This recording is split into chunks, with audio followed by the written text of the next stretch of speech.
नमस्कार मैत्रिणींनो, मी दीपाली तुमचं दीप्स किचन कॉर्नरमध्ये स्वागत करते। आज आपण पाहणार आहोत पावभाजी। त्यासाठी मी घेतलेले आहेत अर्धा किलो बटाटे, याची साल काढून घेतली आणि ते कट करून घेतलेत। एक पाव फुलगोबी घेतली आहे, अर्धा पाव पत्ता गोबी घेतली, 2 बीट घेतलेत, त्याची पण साल काढून मी कट करून घेतले आणि थोडेसे वाटाणे मी रात्रीच भिजू घातले होते, ते आता मी घेतलेले आहेत। आता हे सगळं आपल्याला कुकरमध्ये आपल्याला शिजवायला टाकायचं आहे। सगळ्या भाज्या मी कुकरमध्ये काढून घेतल्या। त्यात आता आपण घालत आहोत थोडंसं पाणी आणि कुकरचं झाकण बंद करून आता हे आपण शिजायला ठेवत आहोत। एक 2 ते 3 शिट्ट्या आपल्याला होऊ द्यायच्या आहेत। आपल्या कुकरच्या 3 ते 4 शिट्ट्या झालेल्या आहेत। आता हा उघडून पाहूया। पहा, आपल्या सगळ्या भाज्या व्यवस्थित शिजलेल्या आहेत। आता ह्या एका ताटात काढून आपण स्मॅश करून घेऊया। अशा पद्धतीने रईने आपल्याला याला स्मॅश करून घ्यायचं आहे। भाजी आपली स्मॅश करून झालेली आहे। पहा, बीटामुळे किती सुंदर कलर आलेला आहे। आपण आपलं तेल गरम झालेलं आहे, यात टाकूया आपण थोडंसं जिरं आणि बारीक चिरलेला कांदा। कांदा आपला भाजला गेलेला आहे। आता त्यात घालत आहोत आपण लसणाची पेस्ट,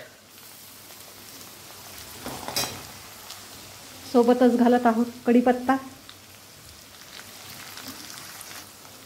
यातच घालत आहोत आपण आता अर्धा चमचा हळद, 1-2 चमचे लाल तिखट, 1-2 चमचे धनेपूड आणि थोडासा पावभाजी मसाला।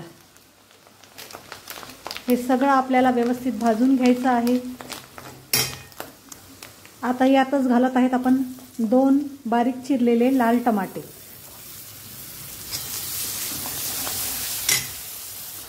आणि 2 बारीक चिरलेल्या शिमला मिर्च।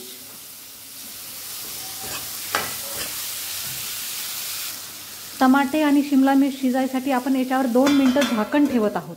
एक 2 मिनिटांनंतर शिमला मिर्च नरम झाली की आपण पुढची प्रोसिजर करू।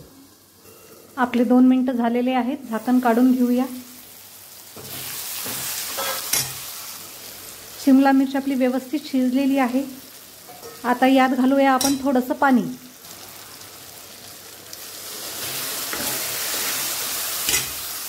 आणि परत आपण याच्यावर झाकण ठेवून 2 मिनिट परत शिजू देऊया।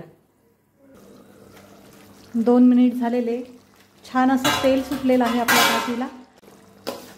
आता यामध्ये घालूया आपण स्मॅश केलेल्या भाज्या, ह्या व्यवस्थित मिक्स करून घ्यायच्या आहेत। आता यामध्ये घालूया आपण चवीपुरतं मीठ आणि ते मीठही मिक्स करून घेऊया। तयार आहे आपली पावभाजीची भाजी। यावरून घालत आहे मी आता सांबार। 1-2 मिनिट याला उकळी आल्यानंतर आपल्याला गॅस बंद करायचा आहे। तोपर्यंत आता आपण पाव भाजून घेऊया। तवा आपला गरम झालेला आहे, त्यावर टाकत आहे मी बटर। बटर पूर्ण तव्यावरती स्प्रेड करून घेत आहे आणि मी पाव मधातून कट करून घेतले ना। आता हे पाव मी तव्यावरती टाकून भाजून घेत आहे बटरवरती।